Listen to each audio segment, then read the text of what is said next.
Hello, everybody, and welcome back to the Got Mental Health podcast. I am your co-host, Rachel Cove, and I'm flying solo in the studio today, but I'm interviewing someone in my life who is family. You know, when you have those people that are not blood related, but they're soul related, that's how I feel about this man. His name is Richard Zelniker. He's an incredible human being. And I feel like this bio doesn't do it enough justice of what he does for people everywhere. The true altruism that exists in you is real. It's a true testament. I mean, I don't know. Anyway, so I'm just going to go into his bio real quick. Okay, Richard Zelniker, a Montreal native based in Los Angeles. He is an award-winning director, writer, and producer. His acclaimed short, A Test of Will, which he directed, produced, and wrote, was in consideration for an Academy Award nomination and led to his award-winning feature directorial debut, Fix, a.k.a. The Girlfriend, starring James Patrick Stewart and actor-turned-director Burr Steers. Richard's second feature as director, As Night Comes, starring Luke Baines, Michael Oliver, Evan Friedman, and featuring Martin Kove of Cobra Kai, gained wide exposure and great reviews, beginning with a limited theatrical run, followed by a wide SVOD launch and then a DVD release. Among the features, Zelniker is now prepping the high school thriller BFFs starring Olivia Allen Lind and the horror film El Cucuy. Among the attached cast are Jamie McShane, Danny Trejo, and Amy Garcia. Richard is also developing 2 TV series for streaming. Among them is B-Side, set in Seattle's grunge alt music world circa 1992. In April 2022, he directed and produced the music video Gotta Go, which had a big release and now has an equally huge following on YouTube since May 2022. Over the past 5 years, Richard has also directed, written, and produced several award-winning shorts, among them Beckoned, a horror ghost story starring Ciara Hanna, who was on the Power Rangers, and the crime thriller Unspoken starring Michael Beach, Jamie McShane, and Jante Godlock. He recently completed the feature film crime drama The Vortex with the acclaimed cast Billy Gardell, Jana Lee Ortiz, Azita Ganizada, Jamie McShane, Christopher Titus, Emily Alabi, and Nick Gomez. This is currently in post-production right now and will have a worldwide release in 2024 via synchronized distribution. Plus, it is being developed for an hour-long episodic series for streaming with Billy Gardell starring and executive producing. Whoa! You know, that's a lot. You also did not mention your incredible family on here. So not only, which is one of the things we're going to talk about today, is how to have balance in one's life as a director, as a father, as a husband. How do you maintain your spirituality? How do you maintain your mental health? How do you focus on leading an entire crew of people on set when everyone has their multi-dimensional personalities? Everyone has a lot going on. Everyone has emotional stuff going on.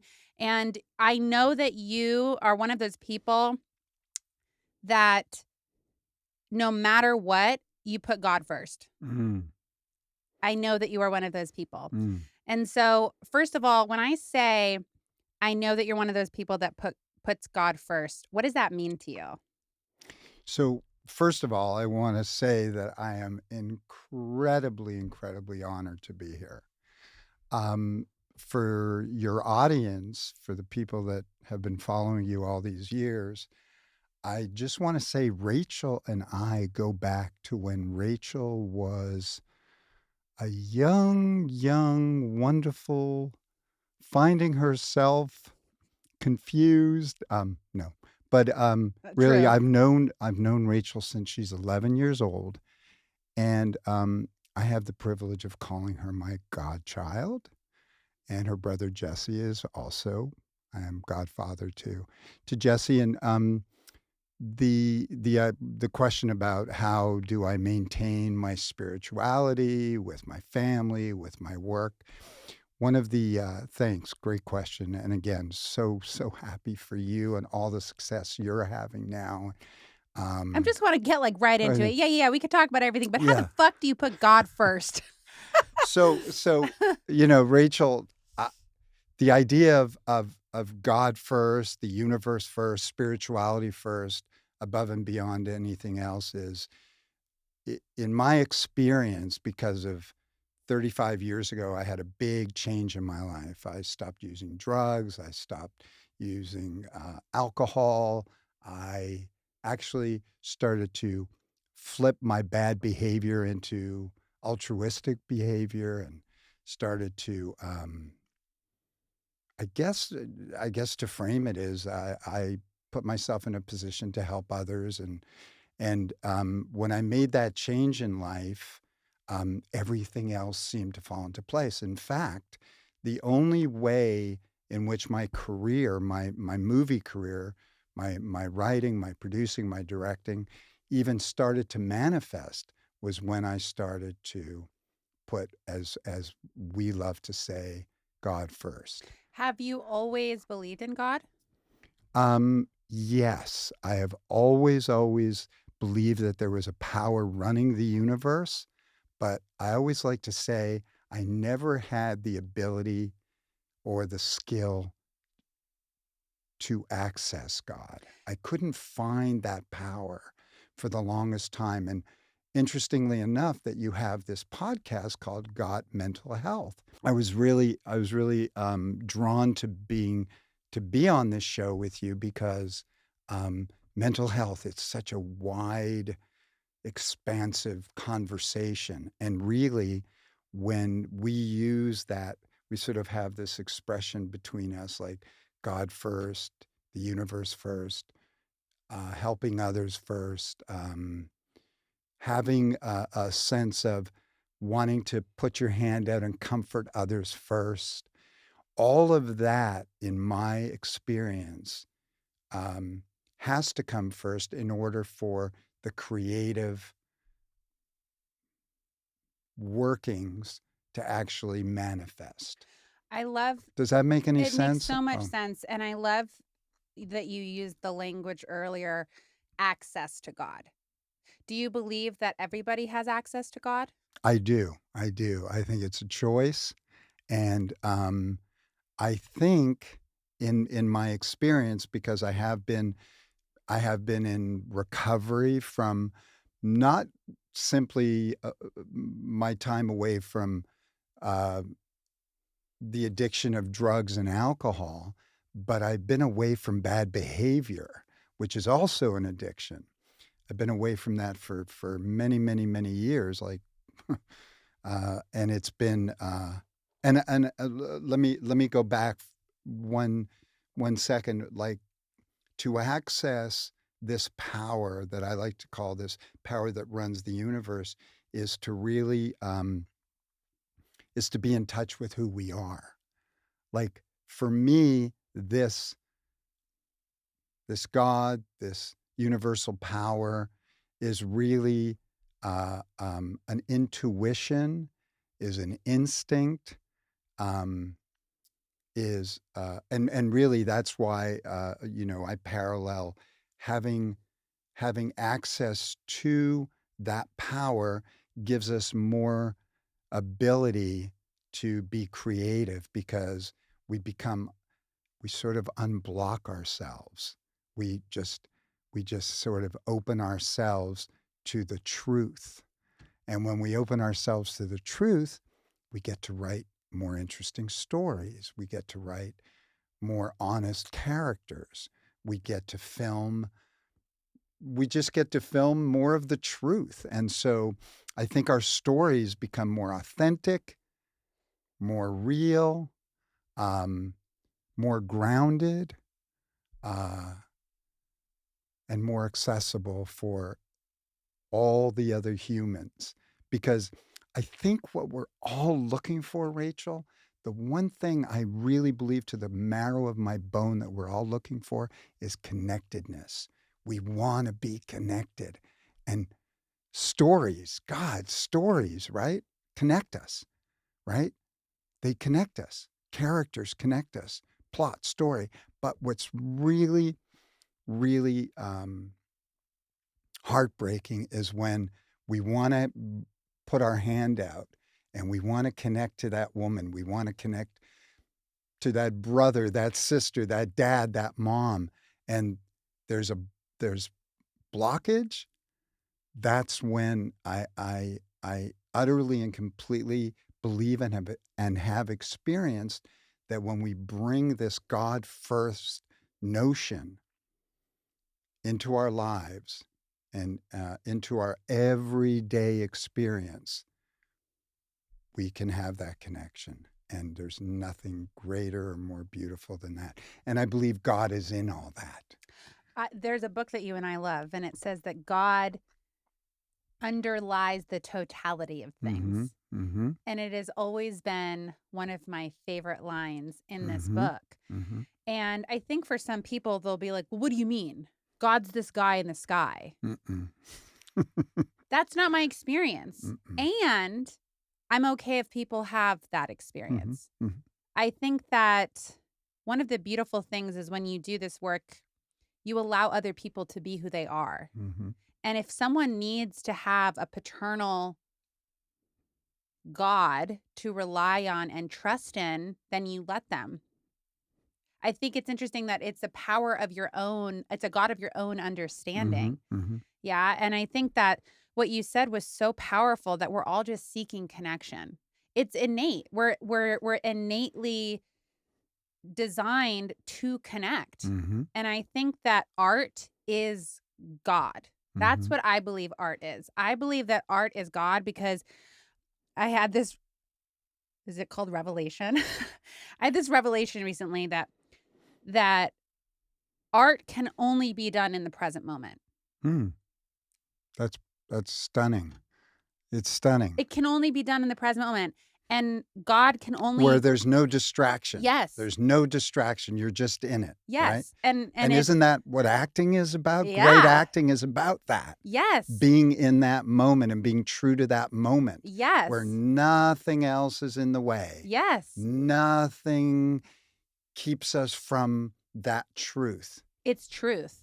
It's vulnerable. And that was the other revelation I had recently is that God exists in vulnerability Mm, I couldn't agree more. because vulnerability is honest. Mhm, And when mhm, there's honesty, there's connection. mhm, How much do we connect with people when we're sharing our most insecure parts of ourselves? mhm. Our guards, our guards go down.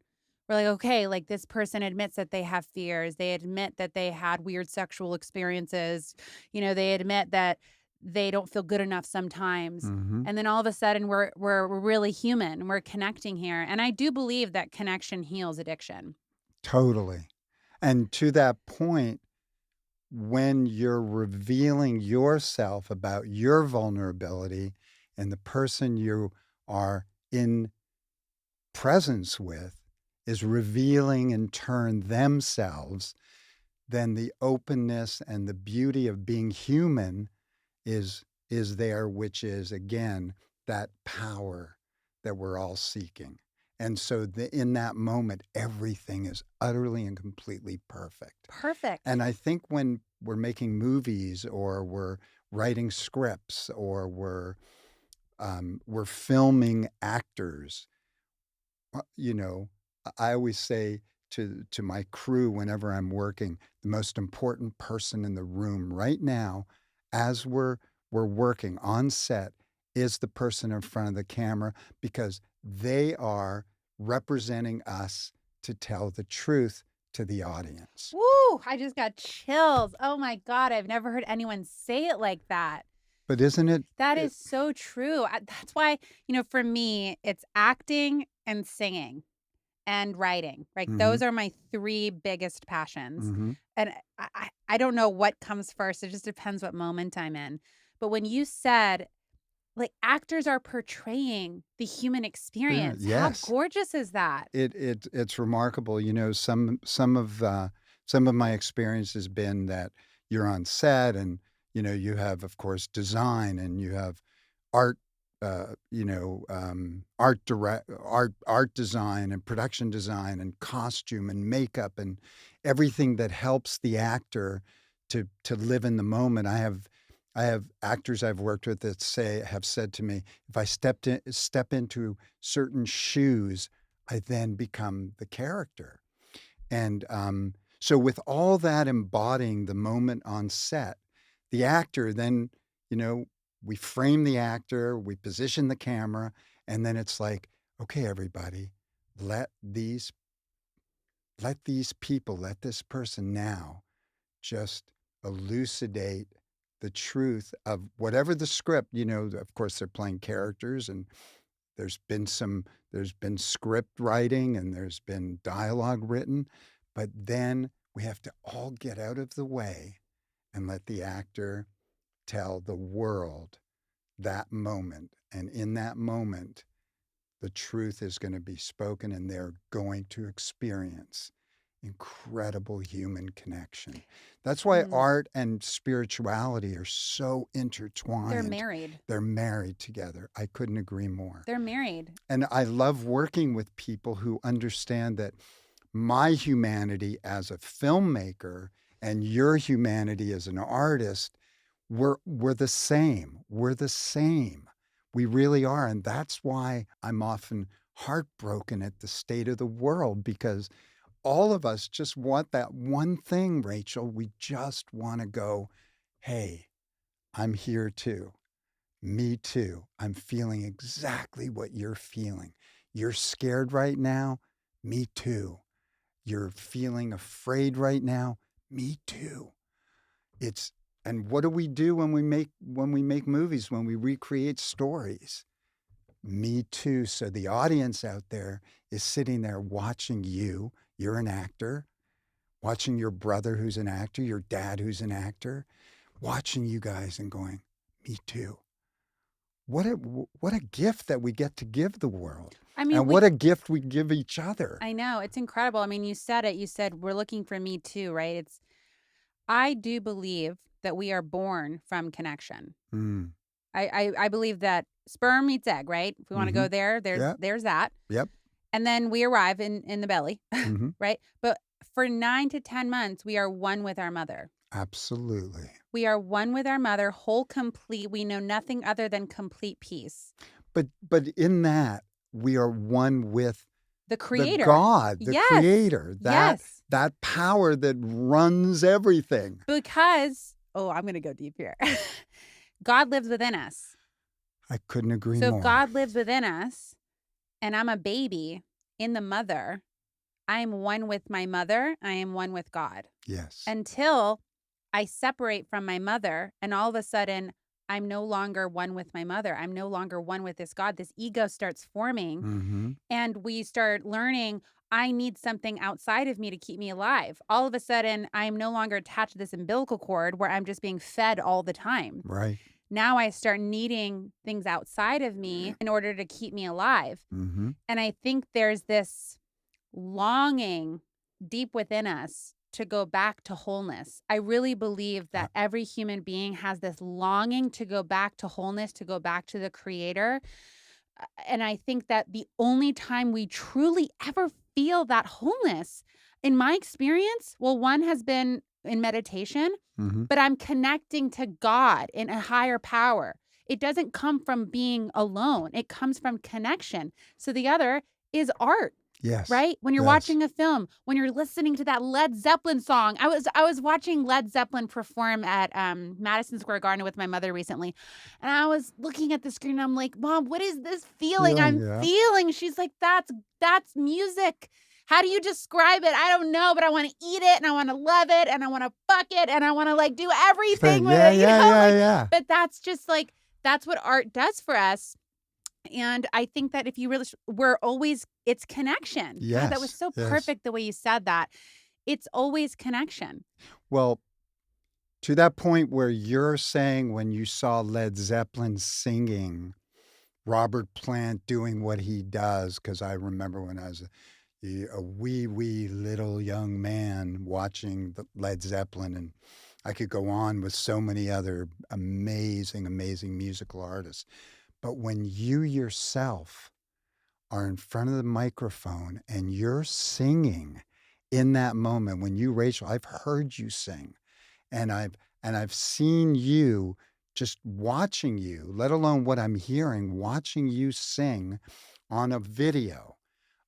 it's mind-boggling to see how present you are in that moment, and if anybody wants to tell me that that isn't the experience of God, then sorry, go fuck yourself. You know what's really interesting that you say that? You dig what I'm I saying? Like, totally I dig what you're hope. saying. So what's fascinating is, I'm curious of your understanding of this, because as you direct people on set, Mhm, you are directing people to go through transformative mhm, experiences. mhm, If mhm, you're a real actor, in my opinion, you are mhm, living truthfully in imaginary circumstances. That's mhm, what Meisner mhm, says. mhm, So when people think that acting is like, oh, I'm just going out on stage and I'm pretending to mm, be this, I'm like, that's not real acting. Real mm-mm. acting is you're honest, you are truthful. You are so human in this moment, and you happen to have a camera in front of you portraying one moment of someone's life in their story. Well, you're in that person's experience. Experience. You're in that person's experience, and it is everything. I won't use names here, but a wonderful actor that I was in business with a number of years ago described being on set with another actor for 4.5 months, many, many years ago, and it won an Academy Award and did incredible and it just mind blowingly brilliant writing, direction, production, performances. And after the show wrapped, after the movie wrapped, this actor that I was in business with was recalling the story to me that she walked up to this other actor that was portraying her mom in the movie.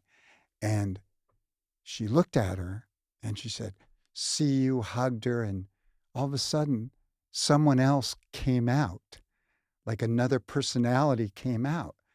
And she was astonished. And as she was recalling me the story, she went, um, uh, I, this is really odd, but you seem really different. And the actor turned to her, her mom, who was playing this role in the movie, said, "Well, you're meeting me for the first time. I've been living in this character for the last 4.5 months." And I believe that, I mean, that's method, of course, but and if you're not a method actor, I get it. Um, but I really think that when you're in it, I love like when I coach actors as well, and I love working with actors when and I repeat, it's like a loop that we go around. Live in who they are.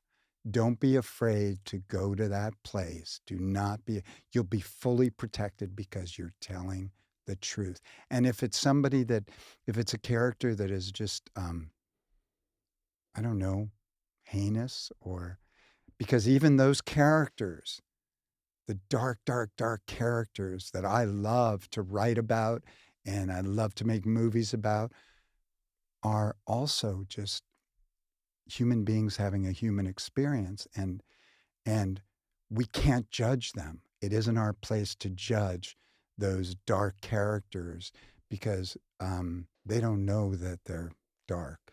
They're just living their experience. Yeah. Yeah, I really appreciate that you said that. They don't know that they're dark. I I'm very passionate about that because our culture has I gotta make sure I'm very intentional with what I say. Hold on a second. Yeah, I get it. Cancel culture fucking exists. Yeah.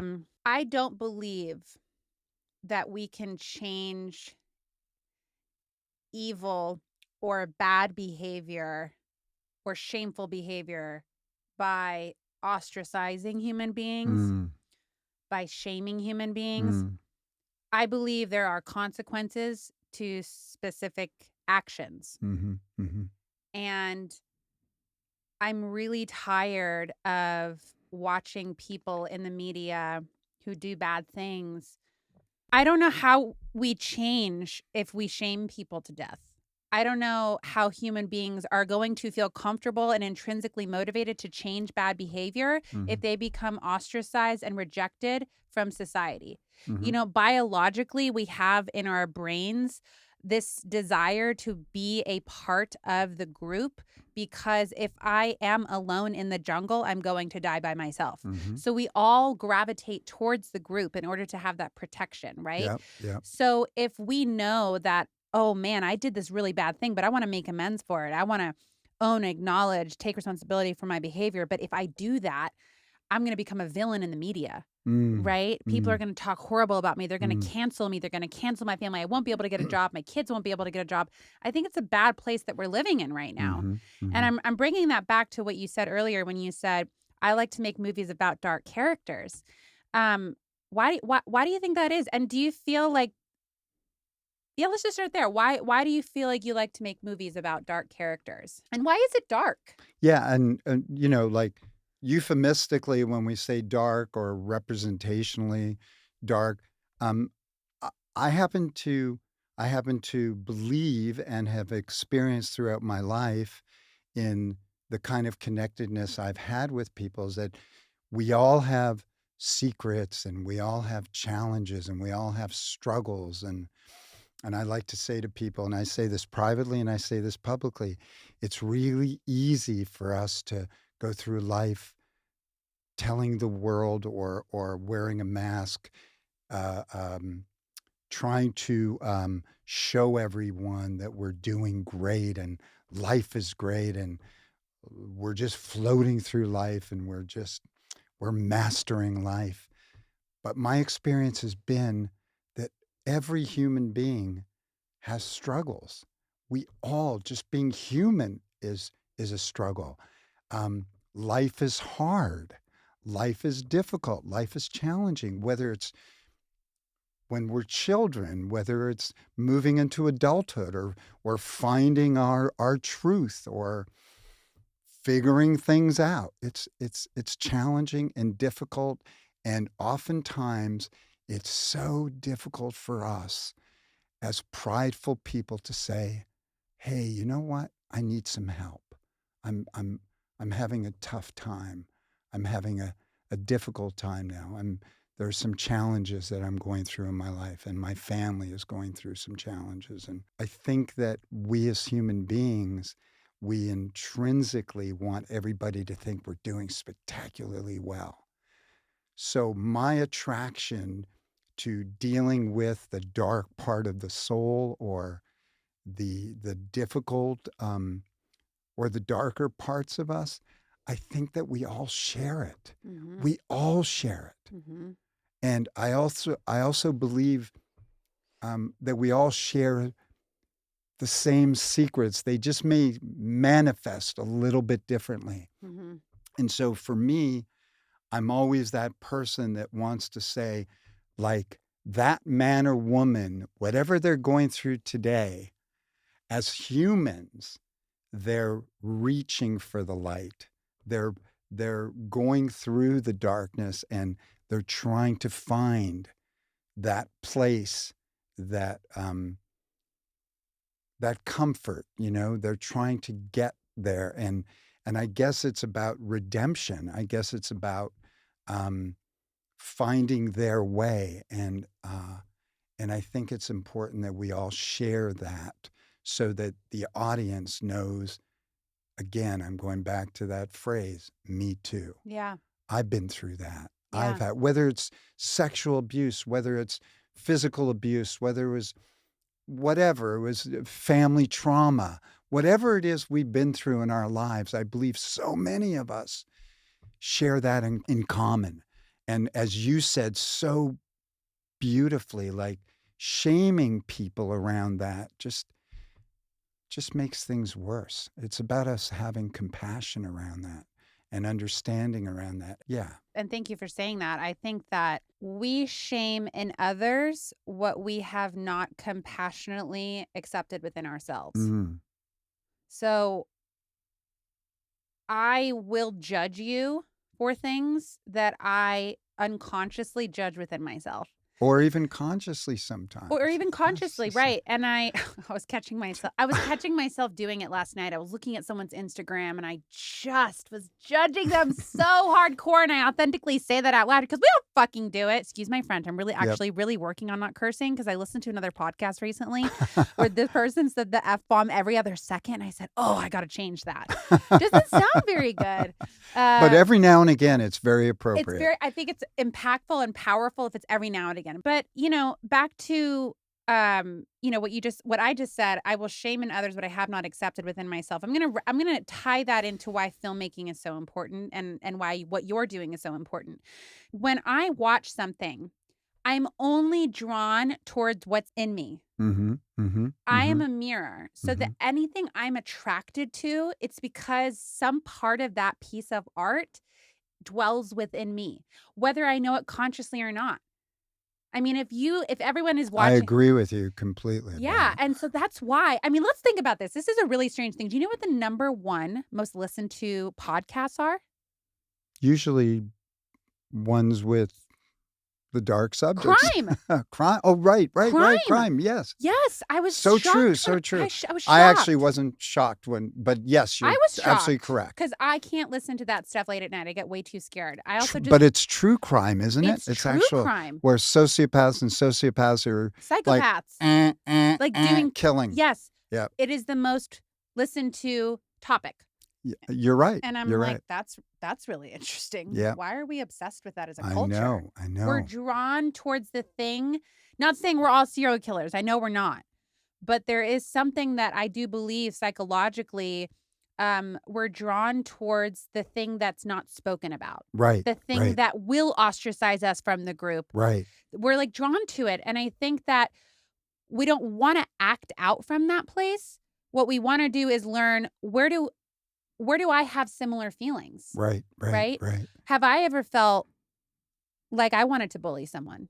Have Mm, I ever felt like I wanted to hurt someone? Have mm, I ever hurt mm, someone? mm. Right? And I think that, Well, you remember our fascination with Dahmer last year. oh my God. Oh, or even Squid Games, the violence in Yeah. Squid Games. But I really believe why we are so drawn to that is because we have not learned how to take control of our own emotions, of Yes, our own rage, of our yes. own shame, Mm. of our own sadness, of our own I don't want to say darkness. I just want to say our own anger. I think emotions that don't feel good, right? Yeah, We like if we you run away we from run them. away from it, Yeah. which is interesting because film, it's like people are so drawn to film. All you're doing is watching a human experience. Mhm. And if I say this to my clients in groups all the time, I'm like, let me tell you something. We're all so fascinated with running away from bad emotions. But if you watched a film and the person was just happy for 90 minutes, you would be bored. Totally. Life is about learning how to ride the emotional roller coaster ride, Yep. you Yeah, know? the challenges and struggles is just really human that's really the human context.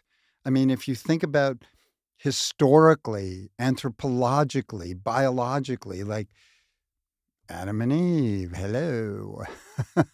I mean, mythological stories. It's always about the challenge and the struggle of finding, I guess I like to use this phrase, and I don't know if it's mushy, but in eventually finding the light, But in that's, going towards the light. yes. But we cannot go towards the light and move towards the light without that struggle, that challenge, that and with those struggles and with those challenges is the rage and the fear. You know, one of the most common human experiences I have I have had really the blessing and the privilege of hearing is sharing people's fears. Like they share theirs, I share mine, and by the end of the conversation, God has shown up. And I love whenever I say to people, I love, love, love this because again, I believe it to the marrow of my bone that the power of the universe shows up when, again, through connectedness. And where does connection happen? when you open up to me and I open up to you. And then think about it. Think about it for just a second.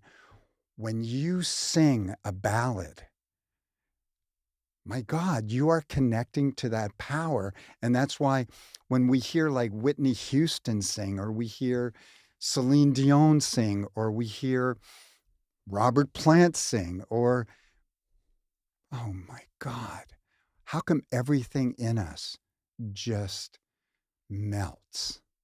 Because we're having that human connection. Yes. And in movies, I'm really drawn to psychological thrillers, and I write psychological thrillers, and I make films that are psychological thrillers, and even moving into, you know, horror without the, the slice and dice stuff, but horrific psychological experiences. So the other man or woman who's watching that movie, who's viewing that movie and experiencing the character's journey, their trajectory, I'm like, and then watching them come to the other side, watching that arc, they immediately go to that place of one of the for me, one of the great films of of all time, well, American cinema anyway, is Unforgiven.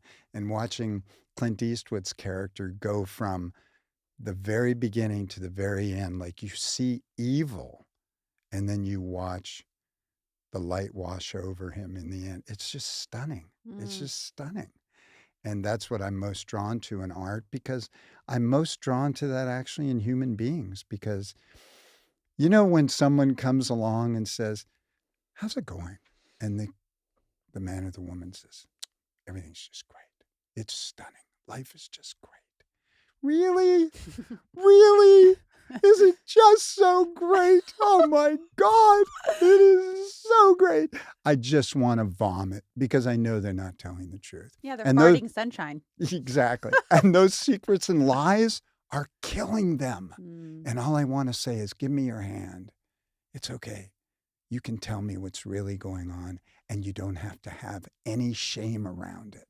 There's no shame. And that's what I love. Rach, I love that you're someone, again, this podcast is called Got Mental Health. And I know there's like a cultural push now for artists to really share with the rest of the world about their process about going through mental health. Like, you're being tortured on set, the director's just demanding so much and I just or my fellow actor in the scene is just not, being empathetic or sympathetic or understanding of my process. And it's, what is that torment, or I have to come to set tomorrow and my boy, my girl, my child is having a difficult time.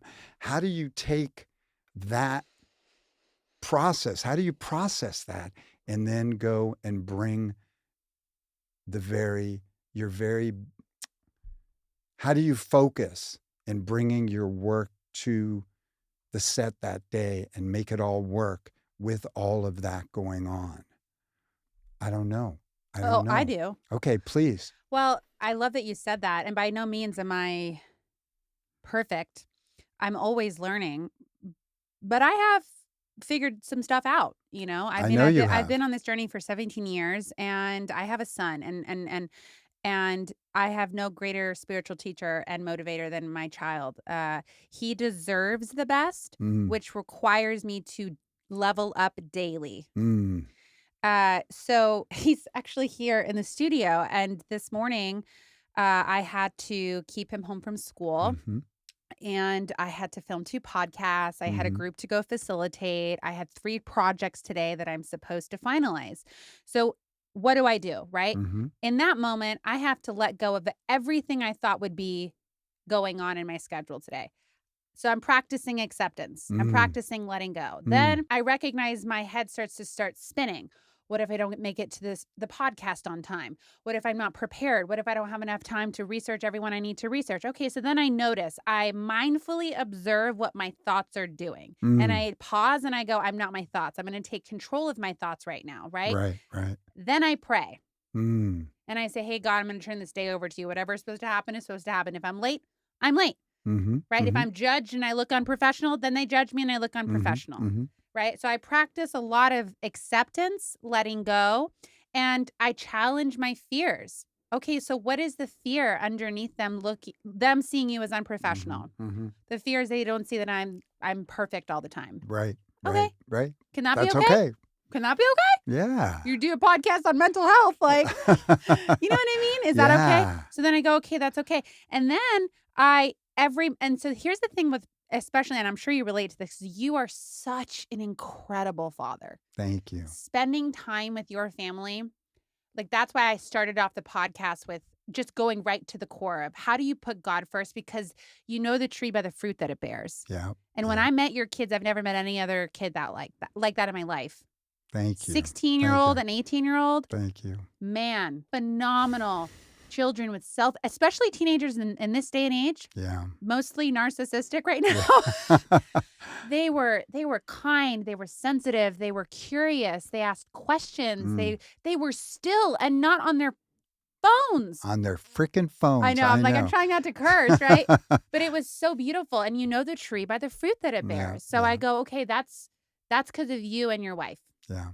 Right? And that's because you put God first, right? But and going back to what I was saying on my way over here, that is what it means to process things, to Mhm. go through a day. I always felt, I don't know if you relate to this, that in order for me to be spiritual, I have to be happy all the time. Mm. I have to be farting sunshine. I love that you I said don't know that. why I I'm love that. so, I love that. but the reality is no. Like God exists in the moment where I'm rushing over here, Mhm. rushing my kid out the door, and I pause and I go, wait a minute. Why am I rushing? Right. If I'm meant to be there when I'm meant to be there, no, it's not good to be late. But like, what if today was my last day? Do I really? So for me, God is in that nudge of reminding me, hey, stop it. Yeah. Be in the moment, be in the Yeah. moment. And, the idea just thank you again for those flattering remarks about my 2 incredible, incredible children and my incredible wife, I mean, we have a family where, um, our common welfare does come first. And it's Ooh. something I learned over the years in my journey, that it isn't about me and it isn't about my wife. It isn't about Rebecca or Jesse, my 2 incredible children. It's about all of us. What works for all of us? Mm. And for us to each know and for the idea that my children have grown up in a home where we were not selfishly r- running after the thing that we need to have in that moment, that we consider one another Mm. is really a foundational truth in again, people have a great deal of discomfort with the word God. And so if you want to call it the power, the universe, whatever you want to call it, that's bigger than you. I understand today that by making other people as important as what you individually think is important is what makes a community work better. And I have to say that not just with my family, my children, because of this foundational spiritual truth about giving other people the opportunity, just giving people the opportunity, like serve others, man, Ugh. like just serve others. And in our family, if I'm considering my wife's needs and my children's needs, and it's not just about dad's needs, even though we're kind of workaholics in our family, but even the kids, well, the girl. But with that word workaholism, I think that word can be I know it's thrown around too much, and it's right. I think we can get addicted to anything. God knows Yep, you and I have been yep, addicted to yep, everything. yep. But I think if you really have found what you love, you just want to be doing it all the All the time. time, yeah. And hopefully you can get paid for it so Yep, that can be where your primary energy and focus is. yeah, yeah. I mean, I do believe that if you are one with God, you are in a constant moment of creation. Because That's if I'm living beautifully it, put. I just came up with it right now. But if I'm present, that's where God exists. Mm, So if I'm actually present and I'm not existing in the past where my amygdala runs the show, then I'm here with you. I'm mhm, creating love. mhm, I'm mhm, creating connection. I'm mhm, creating a new moment. mhm, And if mhm, I'm creating a new moment, what do I want to do with it? And mhm. I love that you said that with your family, like you put the common welfare first. Oh, wow.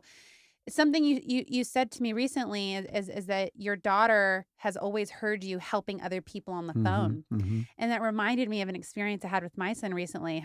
I'll probably cry talking about this, but mm. I picked him up from school yesterday or the other day and he goes, "Mommy, can we go find a homeless person?" Oh, wow. Oh, And I said, wow. "What, buddy?" He's Wow. like, "Can we go find a homeless person? Can I give him something?"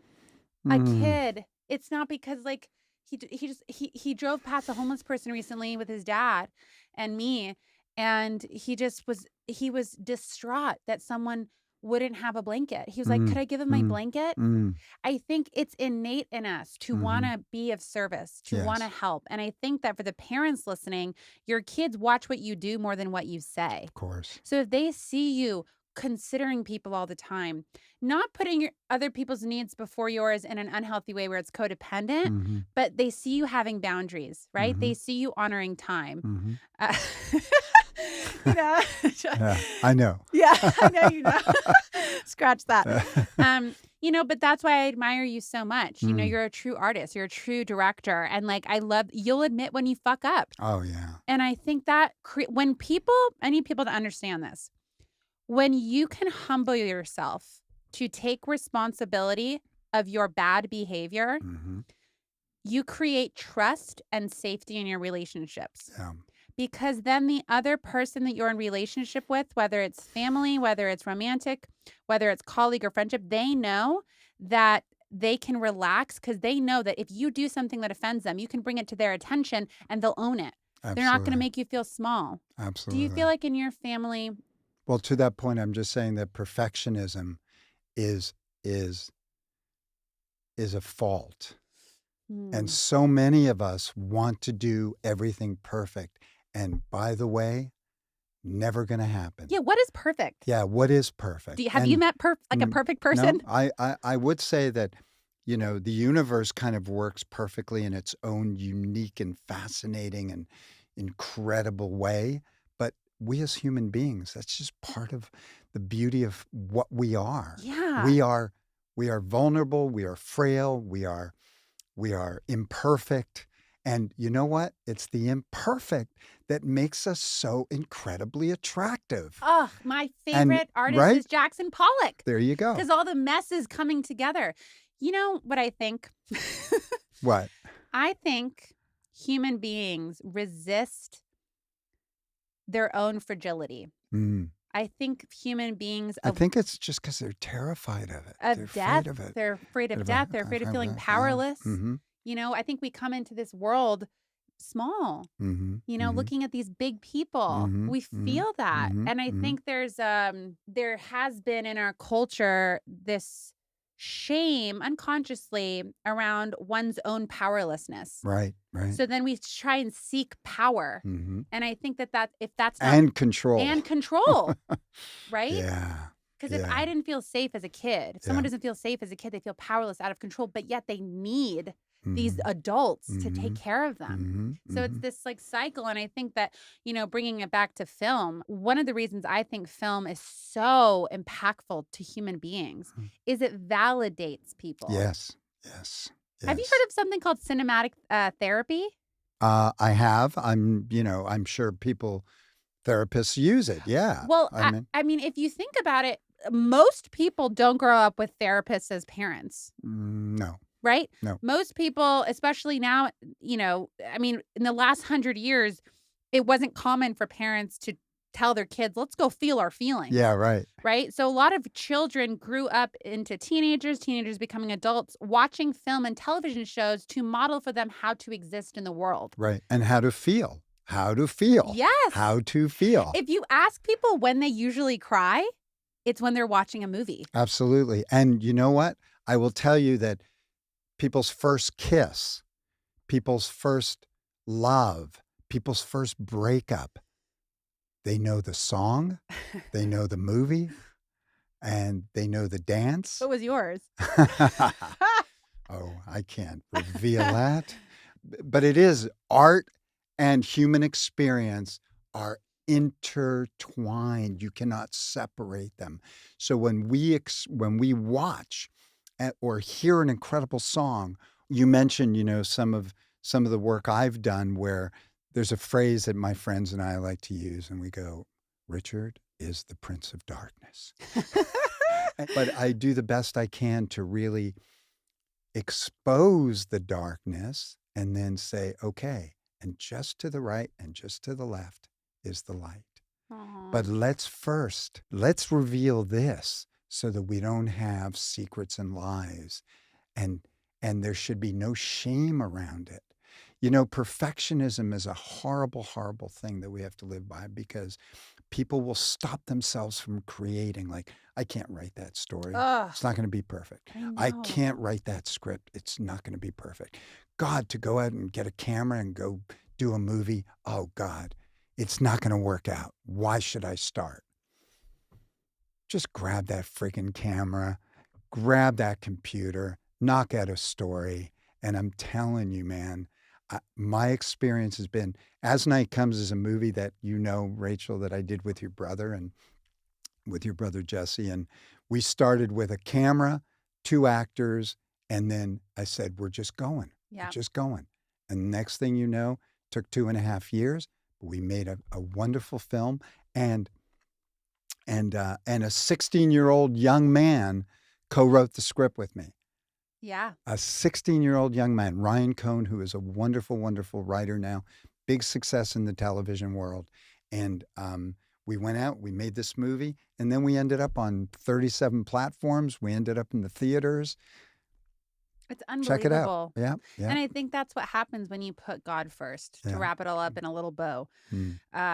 Again, it doesn't mean it has to be so complicated, right? So, in your day to day life, when I say it doesn't have to be so complicated, I don't think people have to travel to a church or a synagogue to go find God during your day. For the love of God, if you're in LA, you're in your car. Most of us, we talk to God in the car. My friend says, I talk to Sky Daddy. I talk to Sky Daddy whenever I want, I love her. So when you wake up in the morning, and God knows, I'm sure you're not perfect, right? Mm. But how do you If you want to check in on my wife, she'll let you know.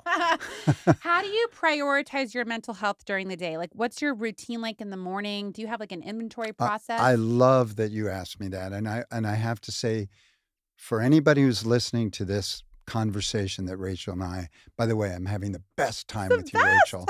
best. It's to tell you all that I wake up every morning and I go directly to meditation and prayer, where I go to this power, this God, this universal thing, presence, and I ask for help. I ask for help. You That's humble the first yourself. thing. Yes. I absolutely, with humility, go to this power and say, please help me be the very best man I can be today, the very best father I can be, the very best artist I can be, the very best husband, and the very best human being I can be. And by the way, when I fall short, that's going to be okay too. Mm. That's the first thing I say 7 days a week. And throughout my day, I have a ritual now where I do about 5 to 7 miles of walking a day. Really? And I take breaks if I'm writing, if I'm editing. On set, of course, when I'm shooting, I can't take these walks, but I don't sit. I'm always standing on set, by the way. I don't sit. Like 12 hours a day, people are like, Richard, you got to sit. I take these walks so I can then kind of regenerate. So I can regenerate, and regenerate. And I think it's important that I take these breaks during the day and I get on the phone and I connect with other men. Wow, what an incredible conversation. Yeah, I loved it. Gosh, how beautiful, Yeah.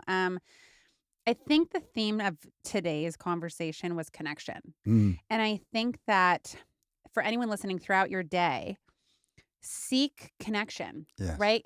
Connect with a person, connect with your higher power, pray. And by the way, pray for me, the word pray is just communication with higher power. Absolutely. It doesn't mean sitting in lotus position No, or meditating. I meditate in the I bathroom. meditate while I'm Peeing. peeing. Yeah, I Yes. mean, that's when parents have Yes. their only time to themselves Yes. is they're When you're taking a peeing. A shower. dump. Like, Yeah. Anything. You can talk to this power throughout your day. And then the yes. connectedness that you're talking about, the connection, get on the phone, call someone and say, I love you. Yeah. Call someone and say, I've been thinking of you. Yeah. Call someone and say, hey, how are you? Yeah. How are you? Yeah. And then shut up and listen. And be honest. Be honest about how you actually are. It Mhm. doesn't have to be, you don't have to be happy all the time.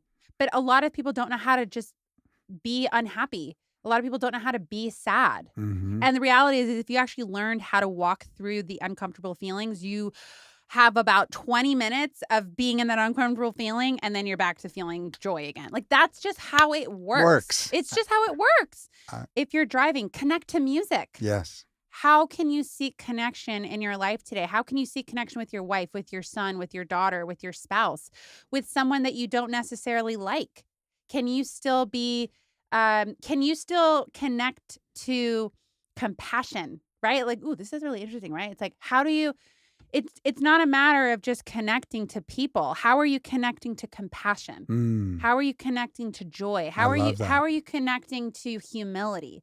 Right? I think that's what's beautiful about you waking up in the morning and saying, "God, help me," right?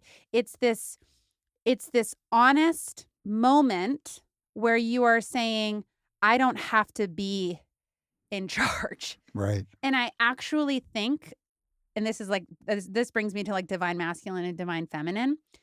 But when we learn to trust our creator, to Mhm. trust God, we can actually relax during the day Absolutely. and we can actually let go. And everything is everything. And even when bad things happen to you, somehow you find a way to rebuild, to find love again, to seek the lesson in that experience. Yep. God, like the tragedy I've experienced in Mm, my life, mm, fucked up, right? mm, But man, I will never let that bring me down, mm. right? I will always find out, okay, what did I need to learn from that, Yep. right? Yep. So connect to learning. Yes. Yes. Yes. Yes. Every moment is an opportunity to connect. And you know what? Just one last thing. I know we have to wrap up, but Yeah. the connectedness. When I take walks, I it's incumbent upon me to see the guy who's looking down on the ground, Mm. the girl the woman who's just looking forlorn and unhappy. And I go, hey, have a Mm. nice day. I'm that guy. Hey, hi. You hate running into me at 7 a.m. or 7:30 in the morning. There's Hey! that guy. Hi, good morning. And I just, You're the I, guy everyone I avoids. yeah, they're the guy. Oh, there he is again. Happy. There's that guy saying, but really what what just comes over me is I have this push to just say, I know all you want is some connection. Mm. And that moment we are connecting and we are both human beings and we're both like just trying to do the best we can. Oh. And that is so, what a relief. Oh, But wow, Rachel, Richard. thank you. Oh, thank you. What an incredible connection. I know. We I have know. made, and I mean, like, Since do you know she's how? No, 9. but like, do you know how safe I feel with you? Mm, You never forget how someone makes you feel, yeah. and Yeah. that's why you spoke at my bat mitzvah, Yeah. right? Yeah. I didn't even know you that long already. Like, About 3, 4 no, years. no, About no, 3 because if I years. met you at 11 and I was 13 when I had the bat Okay, 2 mitzvah, years. Yeah. but still, there were people I've known since I was 5. I know. And it's the experience I had with you since I was a little kid was always I can be completely myself and you're gonna love me anyway. That's right. And so I wasn't always nice, but you loved me anyway. Yep. You showed up and That's who you are. That's who you are as a director, as a father, as an acting coach, as a writer, as a husband. And I'm just so grateful that the world is getting to see your work. I know we're going to be doing some work, and I'm so excited to be a part of all of that. I love you so much. I'm so grateful that you were on the show today. And to everyone who's listening, thank you so much for all your support. Please do one kind thing for someone else in the world, and please prioritize your mental health today. When you prioritize your mental health, you are actually helping the world.